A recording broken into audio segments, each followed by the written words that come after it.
back, my dears. Thanks for coming online to get more guidance on how to stay aligned with your goals for avoiding breast cancer. I'm your trusty guide.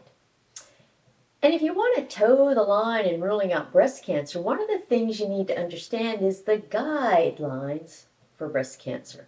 So that's what I'll guide you through today. We are tackling the entire topic of breast cancer one video at a time. This is video number 394, the 39th in the breast cancer unit. We've already covered self-breast exam, clinical breast exam, and radiologic breast exam via mammogram.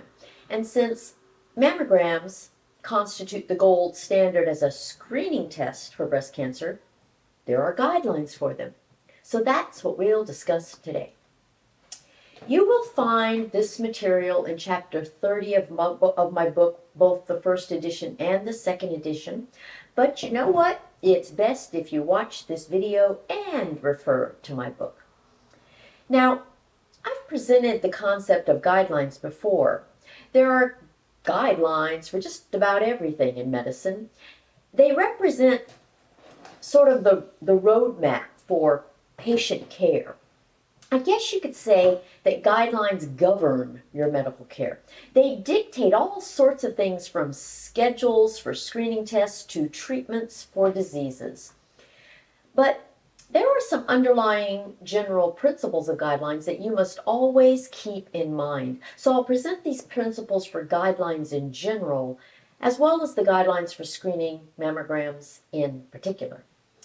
Now, whenever you hear the word guidelines, I want you to picture a great big table around which about 20 people are sitting. And these aren't just any people, these are guideline makers. They consist of epidemiologists, statisticians, policymakers, cancer organization members, and insurance brokers. And rarely are there any doctors or patients. And then piled high on top of the table, envision a great big mountain of money. All these people are sitting around the table, scratching their heads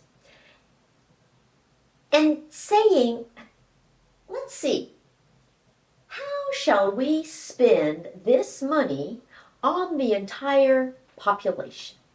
And when it comes to guidelines for screening mammograms, they are saying, how shall we spend this money on mammograms for the purpose of screening for breast cancer among the entire population of women? The two critical things to notice are that the guidelines are for the population at large, not for you as an individual. And the guidelines are all about money.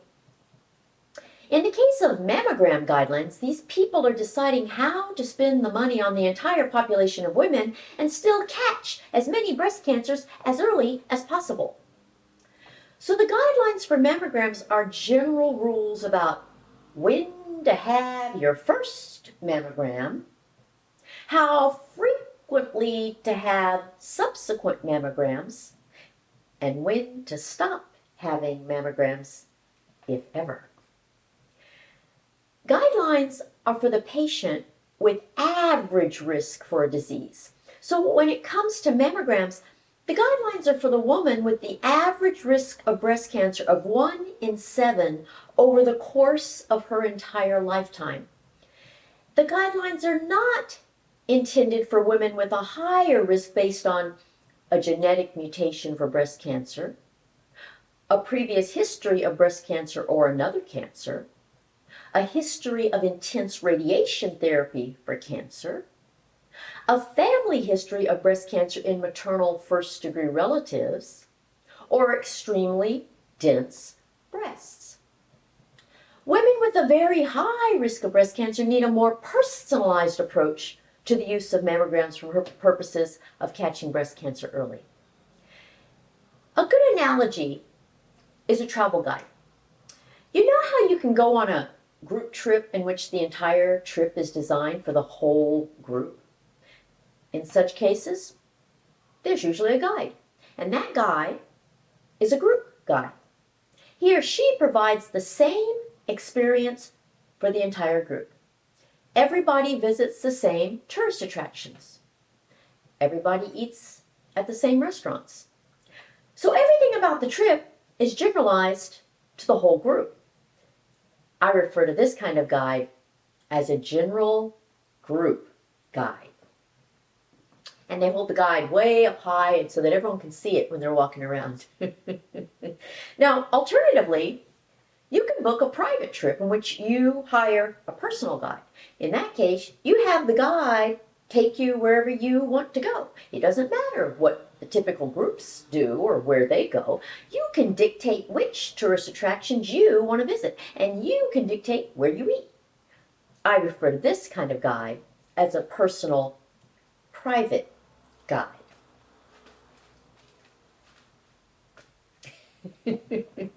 So when it comes to guides, you need to distinguish between general group guides and personal private guides.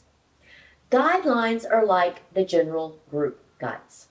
They are not personal private guides. But despite the fact that all guidelines are merely rules for the overall population, doctors and patients tend to utilize them for the individual patient. And instead of individualizing your screening, it becomes cookie cutter. So general group guidelines get used as personal private guidelines. Another general principle of guidelines is that there are usually multiple different organizations that make guidelines. And inevitably, they come up with different opinions about when to have your first mammogram, how frequently to have subsequent mammograms, and when to stop having mammograms, if ever. Then, insurance companies decide to adopt the set of guidelines that serve their interests best. That usually means they adopt the guidelines that save them the most money. And that's not all. The institutions choose a set of guidelines that they like best. And that usually means they adopt the guidelines that conform best to the institution's workforce and mammogram machine availability. And to top it off, your doctor imposes on you the set of guidelines that he or she likes best. But your doctor is also always limited by his or her institution and by your insurance. So you have a situation in which the already general group guidelines are further generalized depending on one's doctor, institution, and insurance. And what's left out of the guidelines altogether is you. Rarely do guidelines take your wishes into consideration. But even if you did have a say in your own mammogram guidelines, would you know what you wanted? You see, this is why a real education is so important. Without a real education that teaches you all the facts, nuances, pros, and cons that I teach you here, you're left with hype, scare tactics, myths, and fear as your guides.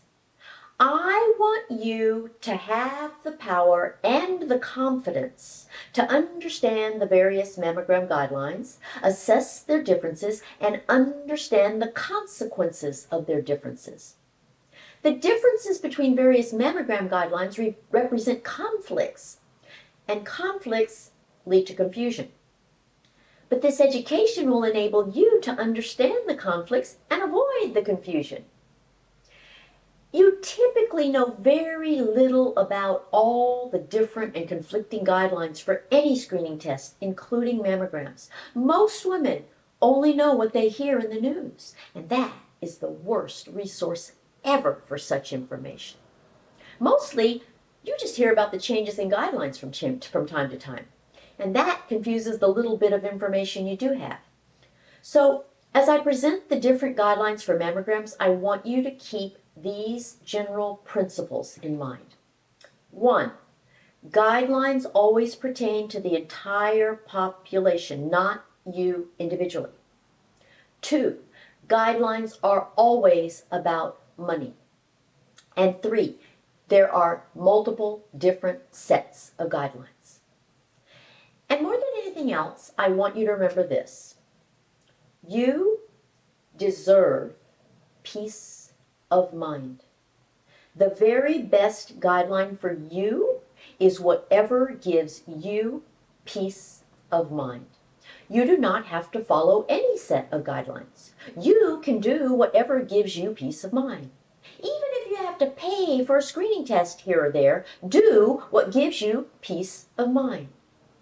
So, while all guidelines are general group guidelines, you have the option of creating your own personal, private guidelines. Okay, the first thing you need to understand is the 3 facets of mammogram screening guidelines. They are when to have your first mammogram, how frequently to have subsequent mammograms, and when to stop having mammograms, if ever.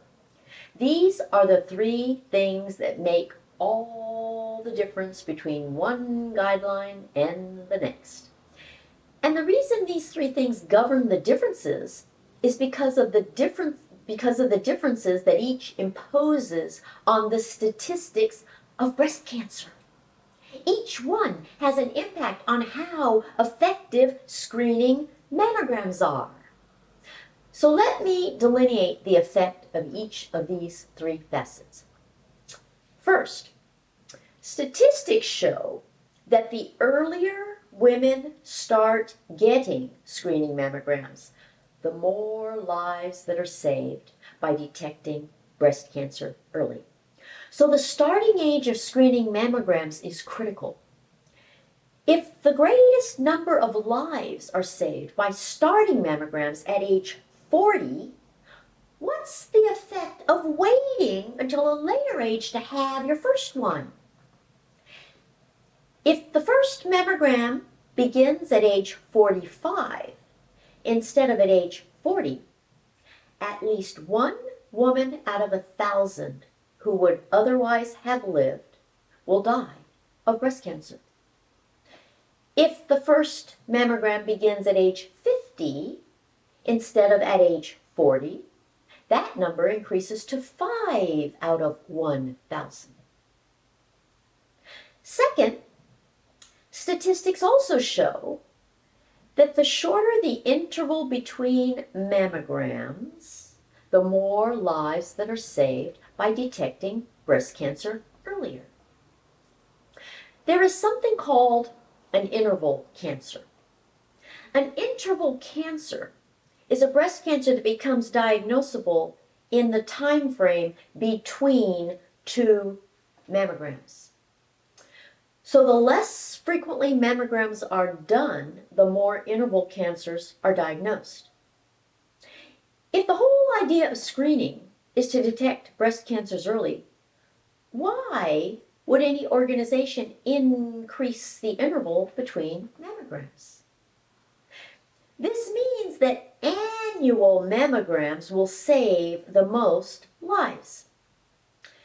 This is because while it takes a breast cancer 7 to 10 years to become diagnosable on mammogram, annual mammograms will result in the earliest diagnosis possible. So if women get mammograms every 2 years instead of every year, many more breast cancers will be diagnosed at later stages and result in fatalities when, had they been diagnosed earlier, they would have resulted in cures. Third, statistics show that a combination of the first 2 statistics is even more critical than either one alone. So the earlier women start getting mammograms, and the more frequently women get mammograms, the more lives that are saved. So starting mammograms at age 40 and having them every year saves the most lives. If you delay the starting age, more women die of breast cancer. So if women start getting mammograms at age 50 instead of age 40, more women will die of breast cancer. Likewise, if you increase the interval between mammograms and get them less frequently, more women die of breast cancer. So if women start getting mammograms at age 40, but they get them only 2 years instead of every year, more women will die of breast cancer. If women start getting mammograms at age 40 and get them every year, very few women die of breast cancer. Changing either the starting age or the interval results in more deaths from breast cancer. Changing both the starting age and the interval results in the highest numbers of deaths from breast cancer. If women wait until age 45 for their first mammogram and then have them only every 2 years, starting at age 55, 38,000 women will die. If women wait until age 50 for their first mammogram and then have them only every 2 years, 100,000 women will die. Fourth, statistics show that stopping mammograms at any age increases the number of deaths from breast cancer. I've taught you that your risk of breast cancer increases with age, so continuing mammograms until death saves the most lives. Fewer or no mammograms in older women increases the number of deaths from breast cancer by tens of thousands. If women stop getting mammograms at any arbitrary age, rather than continuing to get them until they die, thousands more will die from breast cancer. And the fifth and final thing that statistics show is that the combination of starting age, interval frequency, and stopping age has the greatest effect on the numbers of deaths from breast cancer. Any delay in the starting age, any increase in the interval, and any stopping age results in increases in the number of deaths by the tens to hundreds of thousands. So what you see thus far is that each of these 3 facets of mammogram screening guidelines is critical. When to have your first mammogram, how frequently to have subsequent mammograms, and when to stop having mammograms, if ever. No matter how you look at it, statistics show that starting your mammograms at age 40, having annual mammograms, and continuing to have them every year for the rest of your life saves the most lives by detecting breast cancer early.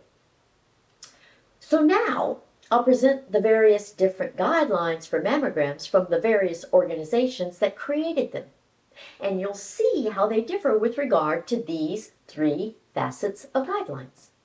And we'll make a chart for easy comparison as we go along.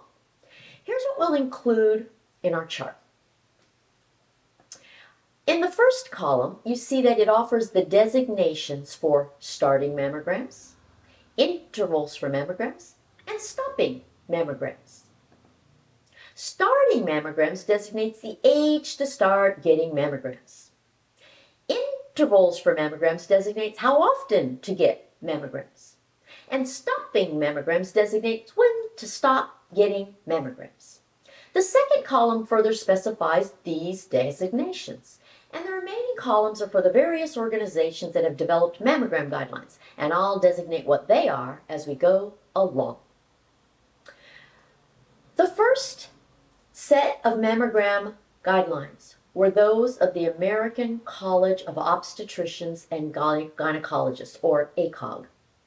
ACOG created the first and the longest-lived set of guidelines to date. For decades, ACOG recommended your first mammogram at age 40 and then every single year for the rest of your life. It was very simple. Once you turn 40, you start getting annual mammograms until you die. Recently, they've added the option of getting mammograms every 1 or 2 years between the ages of 40 and 49, instead of every year, depending on patient preference. But the decision is entirely up to the patient.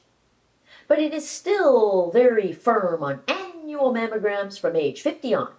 So here it is on our chart. So all I've done is fill in the column for ACOG, and you see that I've indicated the new option of getting mammograms every 1 or 2 years from age 40 to 49 in the yellow rows. The National Comprehensive Cancer Network, or NCCN, replicates the original simple ACOG guidelines. And so does the National Cancer Institute, or NCI. Likewise, the American College of Radiology agrees. So we have 4 organizations that are firm in the belief and recommendation that starting your mammograms at age 40 and continuing to have them every single year for the rest of your life saves the most lives by detecting breast cancer early. Next, we have the American Cancer Society, or ACS. The American Cancer Society has vacillated over the years. It had always recommended the first mammogram at age 40.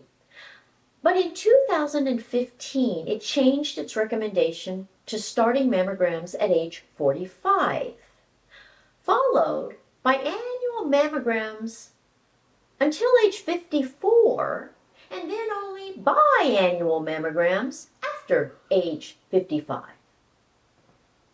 They also recommended continuing mammograms only as long as you are in good health and expected to live at least 10 more years. So the ACS guidelines reflect something new. They vary on the screening interval based on age, and they see no reason to continue mammograms if you have a health problem that will most likely kill you within the next 10 years. Enter the Canadian Cancer Society, or CCS. The Canadian Cancer Society recommends the first mammogram at age 50, followed by mammograms only every 2 to 3 years thereafter.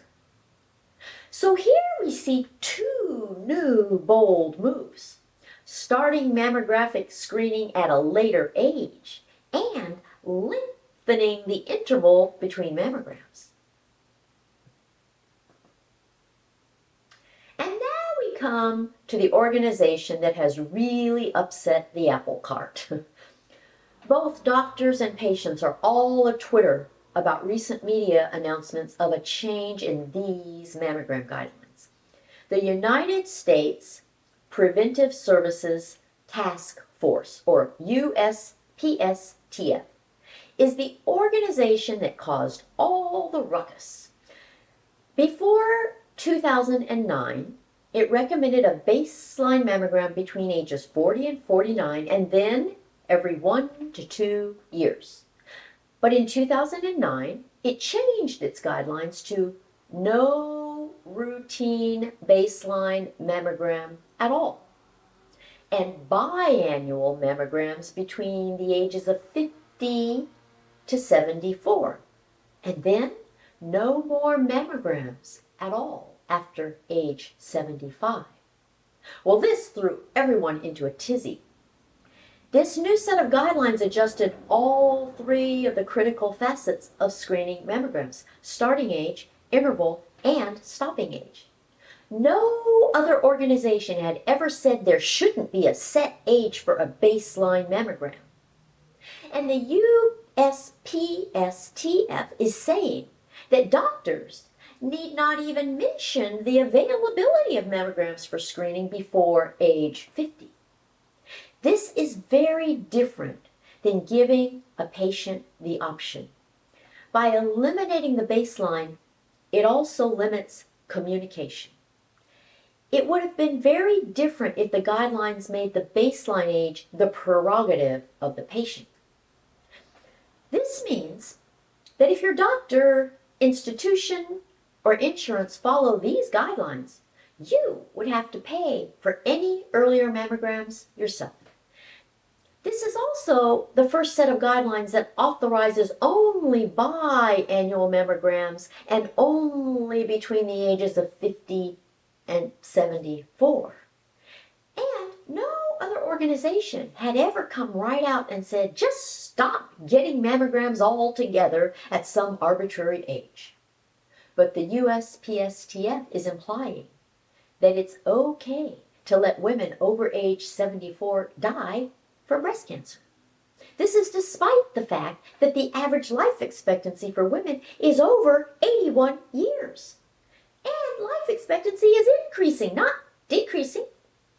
The USPSTF is implying that it's not worth saving the lives of women over the age of 74. Now, why in the world do you suppose they have this attitude? Money, my dears, money.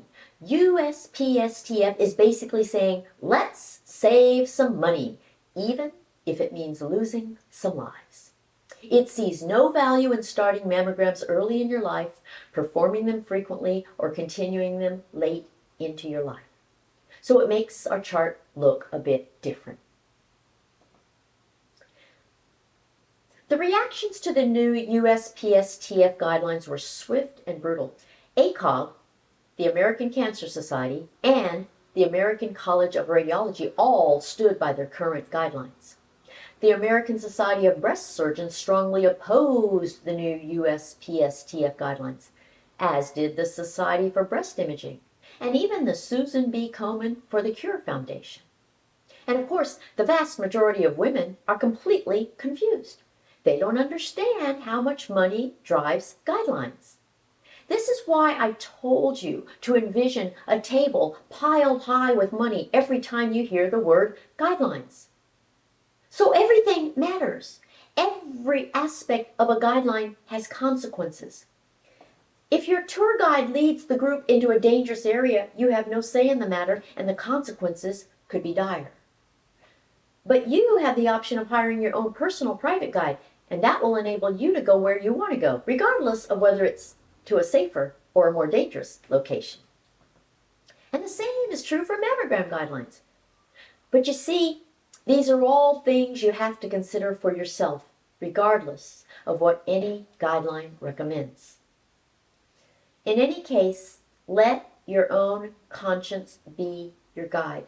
The most important thing of all is to do what gives you peace of mind. I think the best guide is peace of mind. Guidelines do not have to be assembly lines. All women do not have to follow the same guidelines or any guidelines at all. Just know that these guidelines exist and modify and tailor them to your personal needs. That's like having a personal private guide, so you can create your own guidelines. As you can see, mammograms clearly save lives, and while they're not perfect, how many lives they save is directly related to how early women start getting them, how often they get them, and how long they continue to get them. But some of these guidelines recommend fewer mammograms for reasons other than the ones I discussed here today. Now, why might that be? Well, that's what we'll address in our next video. You can get the chart of screening guidelines by clicking on the link in the description box for this video, or you can go to menopauseTailor.me. It's better to go to my website because there are all sorts of things there. And if you have anything you want to discuss with me personally, you have the option of scheduling a consultation with me no matter where you live. I do them all via video conferencing on my own video platform. And I do them with women all over the world. The 3 other things you can do regardless of where you live are subscribe to my YouTube channel, subscribe to my newsletter, and follow me on Facebook, Instagram, Pinterest, and Stories. Be sure to come back next week because that video will be a doozy. Doozy, not dozy. Bye-bye. I'll see you next week.